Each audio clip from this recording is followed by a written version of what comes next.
In class today we are going to start chapter Fair Play. Jumman Sheikh and Algu Chaudhary were good friends. Jumman Sheikh और अलगू चौधरी जो हैं वो अच्छे दोस्त हैं. So strong was their bond of friendship that when either of them went away from the village, the other looked after his family. Both were greatly respected in the village. उन दोनों की बहुत अच्छी बॉन्डिंग थी दोस्ती में. और जैसे कोई कहीं जाता भी था तो उनकी फैमिली को और लोग भी देख लिया करते थे. दोनों में से अगर कोई कहीं जाता था, इधर of them went away from the village. जैसे अगर जुम्मन कहीं गया है तो अलगू जो है वो उसकी फैमिली को देख लिया करता था, और अलगू अगर कहीं गए हैं तो जुम्मन उनकी फैमिली को देखा करते थे. और उन दोनों की उस गाँव में बहुत ज़्यादा इज्जत भी थी. Jumman had an old aunt who had sum property. Jumman के जो थी उनकी एक बूढ़ी आंटी थी, बुआ ही समझ लो. वो क्या थी, उनके पास कुछ प्रॉपर्टी थी. This is she transfer to him on the understanding that she will stay with him and he would look after her. जो उन्होंने किसी दी थी उन्होंने जुम्मन को ही दे दी थी, और इस शर्त पर कि वो ही जुम्मन की क्या करेंगे, देखभाल करेंगे. मतलब जुम्मन उनकी क्या करेंगे, देखभाल करेंगे. The arrangement worked well for a couple of years. 2 साल तक तो सब कुछ अच्छे से चलता रहा. Then the situation change. पर बाद में क्या हुआ, सिचुएशन जो है वो चेंज हो गई. Jumman and his family were tired of the old relative. अब जो उसकी फैमिली थी और जुम्मन था वो थक चुके थे अपनी उन ओल्ड रिलेटिव की देखभाल करते करते. Jumman became as indifferent to her as his wife, who grudged his even the little food that the old lady wanted every day. She swelled these insults along with her food for a few months. फिर वो जब उन्हें खाना देते थे, उन्होंने खाना देना कम किया. दैन उसके बाद उन्होंने क्या किया, उसके बाद उन्होंने खाना देना तो शुरू किया, लेकिन बहुत ही ज़्यादा रूडली उनसे उन्होंने खाना देना शुरू करा. ये चीज़ उनको अच्छी नहीं लगी. But patience has its limits. मगर पेशेंस की भी अपनी एक लिमिट्स होती है, बर्दाश्त करने की भी एक लिमिट होती है. One day she spoke to Jumman. एक दिन उन्होंने जुम्मन से कहा, माई सन, मेरे बेटे, it is not obvious that I am not wanted in your house. Kindly give me a monthly allowance so that I can set up a separate kitchen. मतलब मैं इस तरह से तुम्हारे साथ नहीं रह सकती, तो मुझे कुछ पैसे दे दो, मैं अपना खाना, अपना किचन जो है वो सेपरेटली बना लूँगी. My wife knows best how to run the house. वो बोलता है कि मेरी बीवी जानती है कि घर को कैसे चलाते हैं. Be patient, said Jumman shamelessly. आप धैर्य रखिए, ऐसा जुम्मन ने उनको बोला. उसको शर्म भी नहीं आया ऐसा बोलने में अपनी आंट को. This made his aunt very angry and she decide to take her case to the village panchayat. उसकी जब आंटी ने ये सुना उनको बहुत गुस्सा आया, और उन्होंने डिसाइड करा अब ये केस वो पंचायत लेकर जाएंगी. For many days the old lady was seen talking to the villager, explaining her case and seeking their support. बहुत दिनों तक तो उन्होंने गांव के लोगों से ही बात की और उनसे सामने अपनी बातों को रखा. सब ने उन्हें अलग अलग सजेशन दिए. सम सिंपैथाइज्ड विद हर. कुछ ने उनके साथ सिंपैथी दिखाई, मतलब उनकी बात को हाँ में हाँ करा, और बोलते हैं जैसे कि हाँ उसे ऐसा नहीं करना चाहिए. कुछ ने सिंपैथी दिखाई. Others laughed at her and few others advise her to make it up with her nephew and his wife. कुछ उनके ऊपर हंसे, कुछ ने उन्हें एडवाइस दी, राय दी कि आप अपने नेफ्यू और वाइफ को समझाइए और उनके साथ रहिए. At last she came to Algu Chaudhary and spoke to him. Last में वो अलगू के पास आई जो कि उसका फ्रेंड था. यू नो चाची, वो उससे बताती हैं तो वो बोलता है कि चाची आप जानते हो Jumman is my best friend. Jumman जो है वो मेरा बेस्ट फ्रेंड है, मैं कैसे उसके ख़िलाफ़ हो सकता हूँ. Hi can I go against him.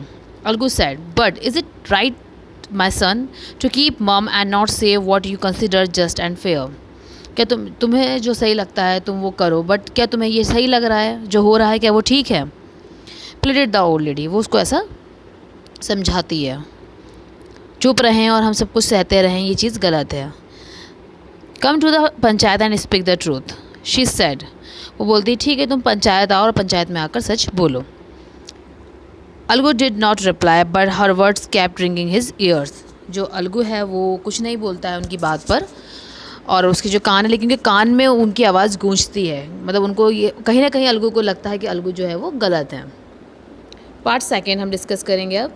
The panchayat was held the same evening under an old banyan tree. जो आपका पंचायत था वो सेम इवनिंग पर हुई उसी बनियन ट्री के नीचे. Jumman stood up and said, the voice of the panch is voice of God. Jumman खड़े होते हैं और कहते हैं कि जो पंच में जो मतलब आवाज़ होती है, पंचायत में जो पंच होते हैं मेन, उनकी आवाज़ बिल्कुल गॉड की तरह होती है। Let my aunt nominate the head panch, मतलब उसके कहने का मतलब ये है कि जो पंच है मैं उसकी बात को ही मानूंगा, क्योंकि वो उसकी बात को, वो भगवान की बात को बराबर मान रहे हैं। तो वो अपनी आंटी को बोलते हैं कि वो किसी को पंच चुन लेंगी and I will abide by her decision, और मैं उनके डिसीजन को मान लूँगा। The panch knows neither friend nor enemy, पंच जानते हैं ना कोई दोस्त होता है ना कोई दुश्मन होता है। What do you say to Algu Chaudhary, तुम क्या कहते हो Algu Chaudhary? The old lady announced, तो जो ओल्ड लेडी है वो अलगू का नाम लेते हुए ऐसे बोलती है कि जो पंच होता है ना उसका कोई दोस्त होता है ना कोई उसका दुश्मन होता है। Fine, reply Jumman hiding his joy over his unexpected piece of luck, जब वो ये देखता है जुम्मन कि मेरा बेस्ट फ्रेंड ही खड़ा हो रहा है मेरे लिए, तो वो उसे रिलैक्स हो जाता है कि अभी तो मेरे अगेंस्ट नहीं जाएगा। चाची, you are aware of my friendship with Jumman said Algu, वो बोलता है कि आप जानते हो कि मेरी दोस्ती अलगू के साथ बहुत अच्छी है। I know that, reply the aunt, aunt बोलती हैं कि ऐसा मैं जानती हूँ, बट लेकिन I also know that you will not kill your conscience for the sake of friendship, लेकिन मैं ये भी जानती हूँ कि जो तुम्हारा कर्तव्य है, जो तुम्हारा फ़र्ज़ है, तुम अपनी दोस्ती के आगे उसको नहीं आने दोगे। God lives in the heart of the panch and his voice is the voice of God, जो भगवान है वो पंच के दिल में, हृदय में होते हैं, दिल में होते हैं, और उनकी जो आवाज़ होती है वो भगवान की ही आवाज़ होती है। मतलब जो पंच का फ़ैसला होता है वो उन्हें भगवान के फ़ैसले के बराबर बोल रहे हैं। And the old lady explain her case, फिर जो ओल्ड लेडी है वो अपना केस को क्या करती है, एक्सप्लेन करती है। Jumman said Algu, you and I R old friends, Jumman कहता है, जुम्मन सैड अलगू, अलगू बोलता है जुम्मन से, तुम और मैं बहुत पुराने दोस्त हैं। Your aunty is as a dear to me as you, तुम्हारी आंटी भी मेरी ऐसे ही मतलब प्यारी हैं जैसे कि तुम। नाउ आई एम अ पंच, अब मैं क्या हूँ, एक पंच हूँ। You and your aunt are equal before me, तुम और तुम्हारी आंटी दोनों ही मेरे लिए इक्वल हैं। व्हाट हैव यू टू से इन योर डिफेंस, तुम अपने डिफेंस में क्या कहना चाहोगे? 3 years ago began Jumman my aunt transfer her property to me, अब जुम्मन बता रहे हैं कि 3 साल पहले मेरी आंटी ने जो है अपनी प्रॉपर्टी मेरे नाम कर दी थी। I promise to support her as long as she lived, मैंने उन्हें प्रॉमिस किया था कि जब तक मैं हूँ मैं आपका साथ, आपका ख्याल रखूँगा। I have done all I could, और मैं जितना कर सकता था मैं वो सब कर रहा हूँ। There have been a couple of quarrels between my wife and her but I can't stop it, मेरी जो बीवी है और जो मेरी आंट है उनके बीच में लड़ाई हुई और मैं उसको रोक नहीं पाया। Now my aunt is claiming a monthly allowance from me, this is not possible, अब मेरी जो आंट है वो मुझे महीने का खर्चा देने के लिए बोल रही हैं और ये मेरे लिए पॉसिबल नहीं है। That's all I have to say, और यही है जो मैं बस कहना चाहता था। Jumman was cross examined by Algu and others, then Algu announced, we have gone into a matter carefully, हमें इस मैटर को बहुत ध्यान से सुनना है। In our opinion Jumman must pay his aunt and monthly allowance और else the property goes back to her, या तो जुम्मन क्या करेगा, उसको मंथली पे देगा या फिर उसकी प्रॉपर्टी उसको वापस कर देगा।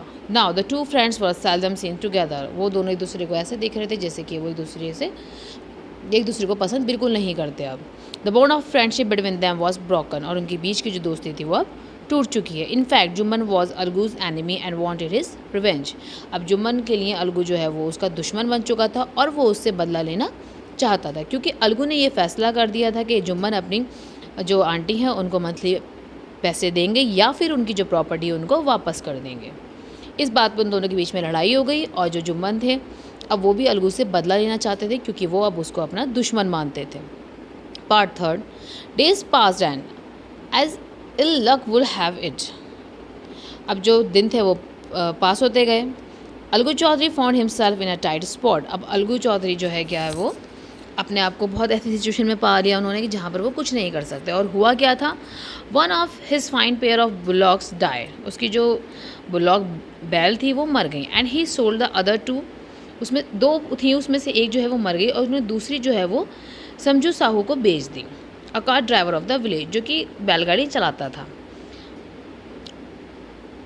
The understanding was that Sahu would pay the price of the bullocks in the months time, जबकि डिसाइड ये हुआ था कि जो साहू थे वो जो बुलॉक के पैसे थे वो 1 महीने के बाद दे देंगे। It's so happen that bullock die within a month, लेकिन क्या हुआ, जो बुलॉक थी एक जो महीना पूरा भी नहीं हुआ था उससे पहले वो भी मर गई।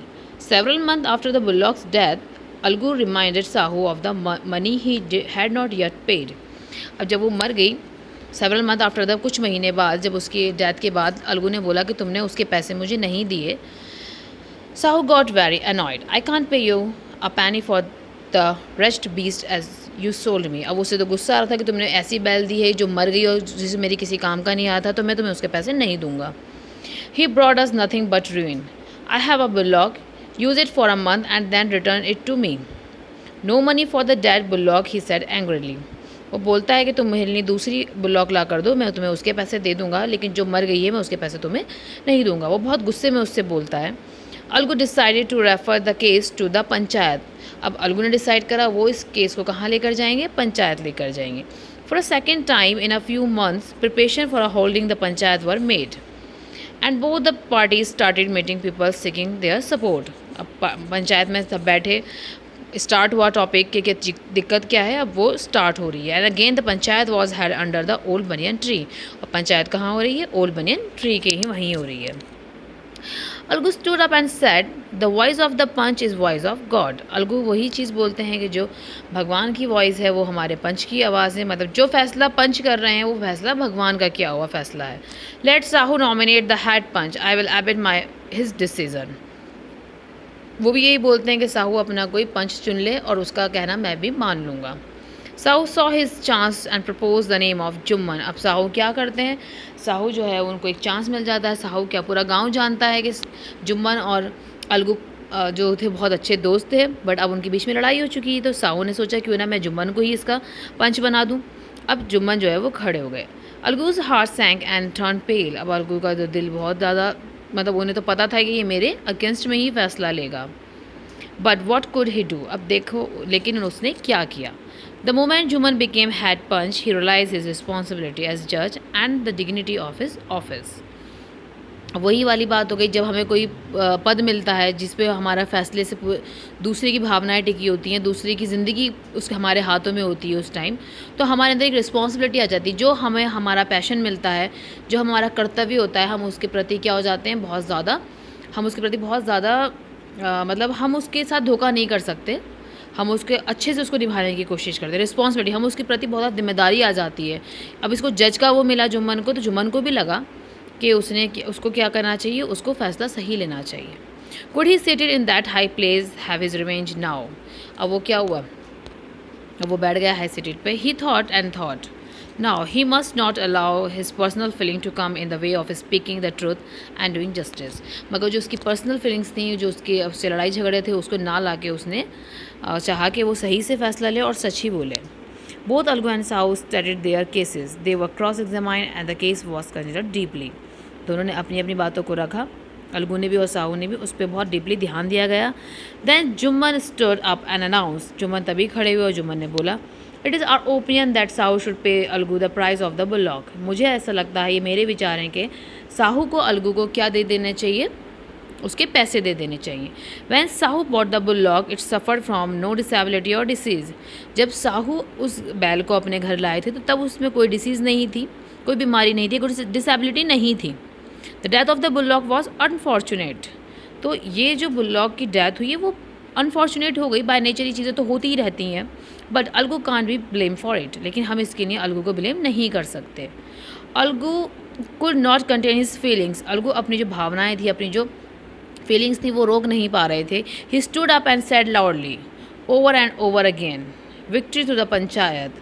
वो खड़े हुए और बहुत ज़ोर से बोले बार बार कि victory to the panchayat, this is justice, God lives in the voice of the panch. कि जो गॉड हैं, जो भगवान हैं, वो पंच की आवाज़ में होते हैं। जो पंच बोलते हैं वो भगवान ही बोलते हैं। Soon after, Juman came to Algu, embraced him and said, since the last panchayat I had become your enemy। Jumman आते हैं और उससे कहते हैं कि जो लास्ट वाली पंचायत हुई थी उसमें तुम्हारे जो तुमने मेरे लिए फ़ैसला लिया था उसमें तुम मेरे दुश्मन बन गए थे। टुडे आई रियलाइज, मुझे आज समझ में आया what it mean to be a panch. एक पंच बनने का क्या मतलब होता है। A panch has no friend no enemy. उसके ना कोई दोस्त होता है, ना उसका कोई दुश्मन होता है। He knows only justice. वो सिर्फ और सिर्फ जस्टिस ही करते हैं। Let no one deviate from path of justice and truth of for friendship of enmity. Algu embraced his friend and wept, and his tears washed away the dirt of misunderstanding between them। वो दोनों एक दूसरे को हक करते हैं तो उनकी आंखों में आंसू आ जाते हैं और जो उनके बीच में गलत फहमियाँ होती हैं वो सब क्या हो जाती हैं, धुल चुकी होती हैं। इस चैप्टर का नाम था फेयर प्ले। ये एक फेयर प्ले हुआ, जो सही था उसी में हम अच्छा फैसला हुआ। Thank you class.